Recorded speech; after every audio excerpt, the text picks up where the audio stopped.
Canal Entre Capas Book. Inscreva-se, é de graça. Compartilhe com os amigos. E curta o nosso conteúdo.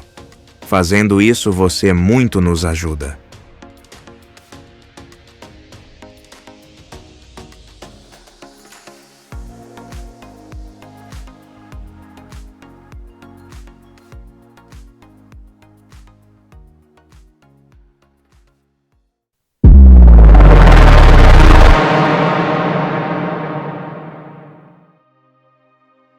Capítulo 42 – Consequências.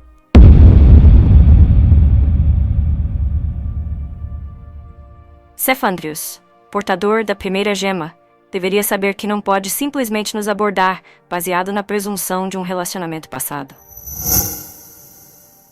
Dentro da visão cada vez mais familiar, Dalinar armou com cuidado uma flecha.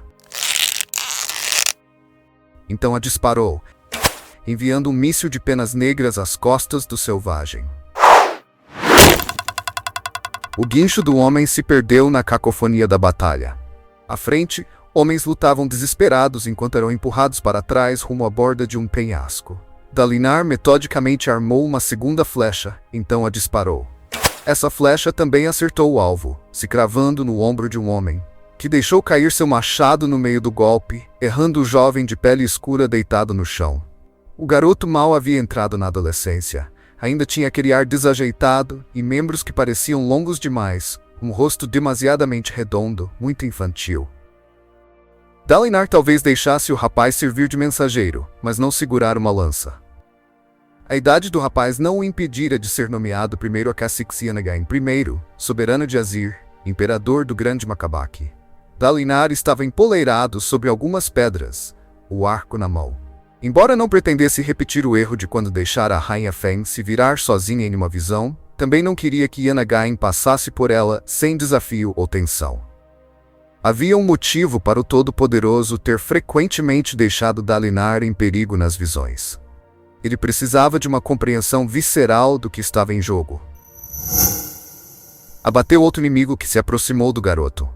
Os disparos não eram tão difíceis daquele ponto de vantagem perto do combate. Ele tinha algum treinamento com o arco, embora nos últimos anos tivesse usado sempre os ditos arcos fractais, arcos fabriais feitos com peso de disparo tão grande que só um homem de armadura fractal conseguia usá-los.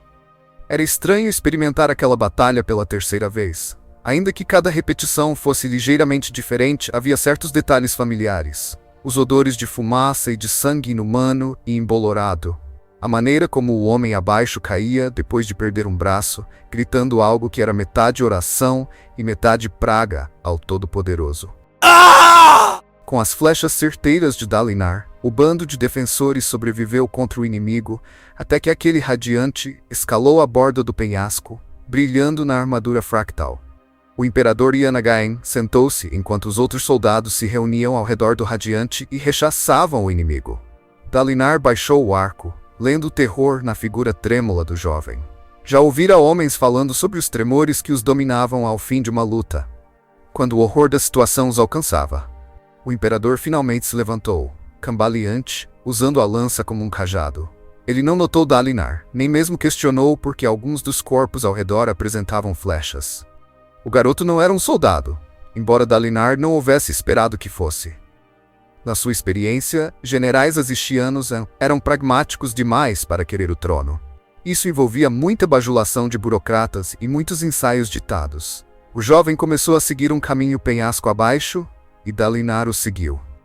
A Hariatiam. As pessoas que viveram aquele período pensaram que era o fim do mundo. Certamente acreditavam que logo voltariam aos salões tranquilinos. Como reagiriam ao saber que, depois de 4 milênios, a humanidade ainda não recebera permissão de voltar ao céu? O garoto parou no pé do caminho sinuoso que levava ao vale entre as formações rochosas. Ele viu os homens feridos passarem mancando, ajudados pelos amigos. Gritos e gemidos ressoavam. Dalinar pretendia se aproximar e começar a explicar as visões, mas o rapaz se adiantou para caminhar ao lado de alguns feridos, conversando com eles. Dalinar o seguiu, curioso, captando alguns fragmentos da conversa. O que aconteceu aqui? Quem é você? Por que estavam lutando? Os homens não tinham muitas respostas. Estavam feridos, exaustos, seguidos por esprenos de dor. Mas acabaram encontrando um grupo maior, na direção em que Jasna havia seguido durante a visita anterior de Dalinar àquela visão. A multidão havia se reunido ao redor de um homem parado sobre um grande rochedo. Alto e confiante, ele tinha cerca de 30 anos e vestia branco e azul. Tinha um ar aletiano. Só que, não exatamente. Sua pele era de um tom mais escuro, e havia algo vagamente diferente nos seus traços. Ainda assim, havia algo familiar naquele homem. Vocês devem divulgar a notícia, proclamou o homem. Nós vencemos. Finalmente, os esvaziadores foram derrotados. Essa vitória não é minha nem dos outros arautos, é de vocês. Vocês conseguiram. Algumas das pessoas soltaram gritos de triunfo. Muitas ficaram em silêncio, olhando com olhos mortos. Eu liderarei a investida pelos salões tranquilinos, gritou o homem. Vocês não voltarão a me ver, mas não pensem nisso agora. Vocês conquistaram a paz. Rejubilem-se nela. Reconstruam. Vão agora, ajudem seus companheiros. Levem com vocês as palavras do seu rei arauto. Pensemos finalmente o mal. Outra rodada de gritos, agora mais enérgicos. Raios, pensou Dalinar sentindo um arrepio. Era Gezerezelin, arauto dos reis em pessoa. O maior de todos. Espere, o rei tinha olhos escuros? O grupo se dispersou, mas o jovem imperador permaneceu, olhando fixamente para o lugar onde estivera o arauto. Finalmente, ele sussurrou. Ó Yaezir, rei dos arautos. Sim, disse Dalinar, parando ao lado dele. Era ele mesmo, Vossa Excelência. Minha sobrinha visitou esta visão mais cedo e disse que pensava ter visto ele. Yanagaon agarrou Dalinar pelo braço. O que você disse? Você me conhece? Você é Yanagain de Azir, disse Dalinar, e baixou a cabeça em algo parecido com uma mesura. Sou Dalinar Kolim, e peço desculpas por nosso encontro precisar acontecer sob circunstâncias tão irregulares. Os olhos do rapaz se arregalaram. Primeiro vejo o próprio Yaezir, e agora o meu inimigo. Eu não sou seu inimigo. Dalinar suspirou. E isto aqui não é um mero sonho, Vossa Excelência. Eu sei que não é um sonho, replicou Yanagain.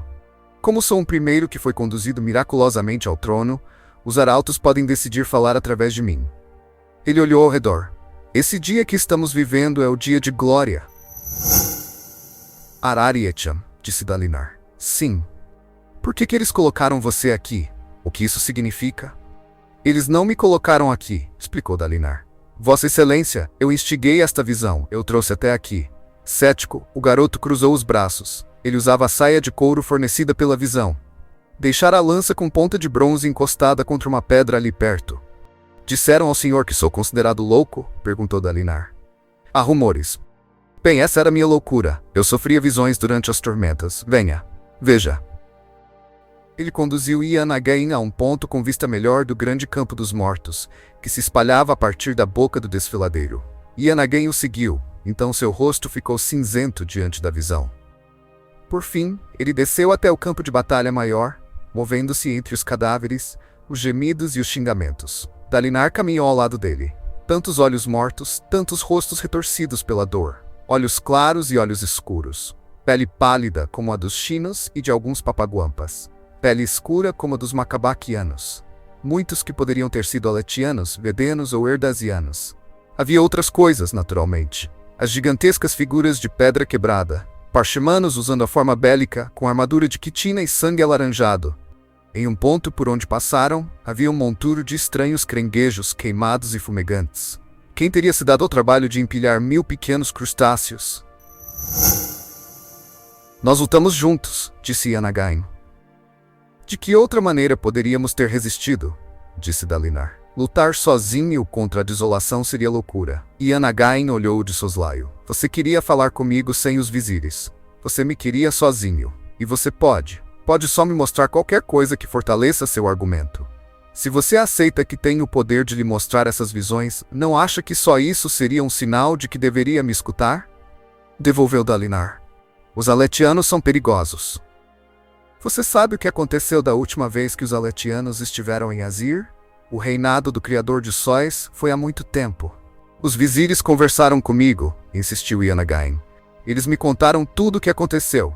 Começou da mesma maneira naquela época, com o Senhor da Guerra unindo as tribos aletianas. Tribos? Disse Dalinar. Está nos comparando aos nômades que perambulam por Tubaíla? Aletkar é um dos reinos mais refinados de Roshar. Seu código de leis mal tem 30 anos. Vossa Excelência, disse Dalinar, respirando fundo, duvido que essa linha de discussão seja relevante. Olhe ao redor. Olhe e veja o que a desolação trará. Ele gesticulou para a vista horrível e o temperamento de Yanagain amainou. Era impossível sentir algo além de dor diante de tanta morte. Por fim, Yanagain se virou e olhou de volta na direção de onde tinham vindo. Dalinar juntou-se a ele, as mãos unidas às costas. Eles dizem que quando o Criador de Sóis cavalgou até Azir, ele teve um problema inesperado, sussurrou Yanagain. Havia conquistado meu povo rápido demais e não sabia o que fazer com todos os seus cativos. Ele não podia deixar para trás nas cidades uma população capaz de lutar. Havia milhares e milhares de homens que ele precisava assassinar. Às vezes, ele apenas delegava o trabalho a seus soldados. Todo homem devia matar 30 prisioneiros. Como uma criança, com a tarefa de catar uma braçada de madeira antes de ter permissão de brincar. Em outros lugares, o Criador de Sóis fez alguma declaração arbitrária. Digamos que todo homem com cabelo de certo comprimento teria que ser abatido. Antes de ser tomado pela doença, por obra dos arautos, ele assassinou 10% da população de Azir.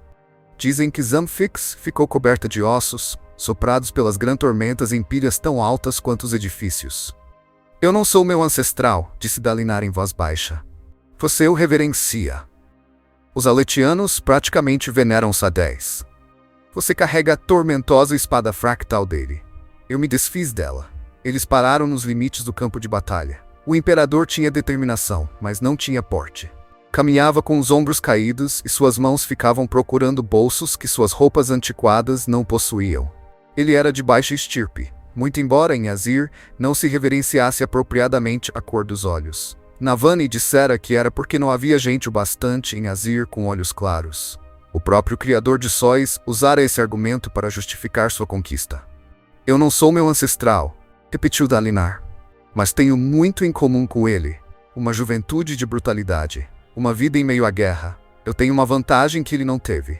Qual seria? Dalinar encarou o rapaz. Eu vivi tempo bastante para ver as consequências dos meus atos. Yanagain assentiu lentamente. Falou uma voz bem alto. Você é velho. Dalinar se virou, franzindo o senho. Soara como a voz de uma garota bem nova. Por que haveria uma garota em um campo de batalha? Eu não esperava que você fosse tão velho, disse a garota. Ela estava sentada de pernas cruzadas sobre um pedregulho ali perto. E você nem é tão negro. Chamam você de espinho negro, mas na verdade é mais... espinho bem bronzeado. Ganches é mais preto do que você, e mesmo ele é bem marrom. O jovem imperador, surpreendentemente, abriu um largo sorriso. Lift, você voltou. Ele começou a escalar o rochedo sem ligar para o decoro. Ainda não voltei, respondeu ela. Tive que fazer um desvio, mas agora estou perto. O que aconteceu em Yedan? Indagou Yanagain ansioso. Você mal me explicou. Aquelas pessoas mentem sobre a comida delas. A menina estreitou os olhos para Dalinar enquanto o jovem imperador escorregava pelo pedregulho, então tentava escalar pelo outro lado. Isso não é possível, disse o pai das tempestades na mente de Dalinar. Como ela chegou aqui? Você não a trouxe para cá? Disse Dalinar em voz baixa. Não, isso não é possível. Como? Yanagain finalmente alcançou o topo do rochedo e deu um abraço na garota mais nova. Ela tinha longos cabelos escuros, olhos de íris branco pálido e uma pele bronzeada, embora provavelmente não fosse aletiana. O rosto era redondo demais. Hestiana, talvez? Ele está tentando me convencer a confiar nele, disse Yanagain, apontando para Dalinar. Não confie, disse ela. Ele tem um traseiro bonito demais. Dalinar pigarreou. O quê? Seu traseiro é bonito demais. Velhos não deveriam ter traseiros musculosos. Isso significa que você passa muito tempo balançando uma espada ou socando os outros. Você deveria ter um traseiro velho e flácido. Aí eu confiaria em você. Ela. Tem uma coisa com traseiros, explicou Yanagain. Não tenho, não, disse a garota revirando os olhos. Se me acham estranha por falar sobre traseiros, geralmente é porque tem inveja que eu seja a única que não está sempre tomando no meu. Ela estreitou os olhos novamente para Dalinar, então tomou o imperador pelo braço. Vamos embora. Mas, disse Dalinar levantando a mão. Viu, você está aprendendo. Ela sorriu para ele. Então ela e o imperador desapareceram. O pai das tempestades trovejou de frustração. Aquela mulher. Essa é uma criação feita especificamente para desafiar minha vontade. Mulher? perguntou Dalinar, sacudindo a cabeça. Aquela criança traz a mácula da Guardiã da Noite. Tecnicamente eu também. É diferente. Não é natural. Ela vai longe demais. O pai das tempestades trovejou sua insatisfação, recusando-se a continuar conversando com Dalinar. Parecia realmente perturbado. De fato, Dalinar foi forçado a sentar-se e esperar a visão terminar. Passou aquele tempo olhando para o campo dos mortos, assombrado igualmente pelo futuro e pelo passado.